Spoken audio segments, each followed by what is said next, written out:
Welcome to the Tech Egg. Don't get scrambled. Enjoy the video. In this video, I will show you how to make mango sorbet. First, let's gather our simple ingredients. You'll need 2 large, ripe mangoes, which are key for that incredible flavor. Also, have on hand 1/2 cup of granulated sugar and 2 tablespoons of fresh lime juice. Making sure your mangoes are perfectly ripe will truly elevate the taste of your homemade sorbet, giving it a natural sweetness and vibrant color. Now, let's prepare our delicious mango puree.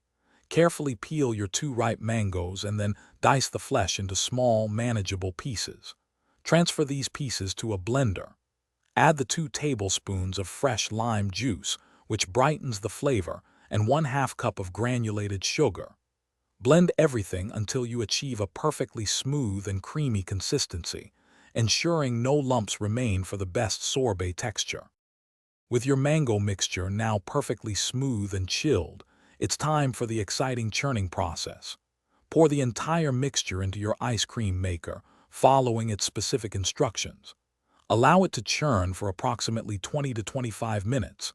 You'll notice the sorbet gradually thickening, reaching a consistency similar to soft-serve ice cream. This churning incorporates air, giving it that delightful, light texture. Almost ready to enjoy your homemade treat.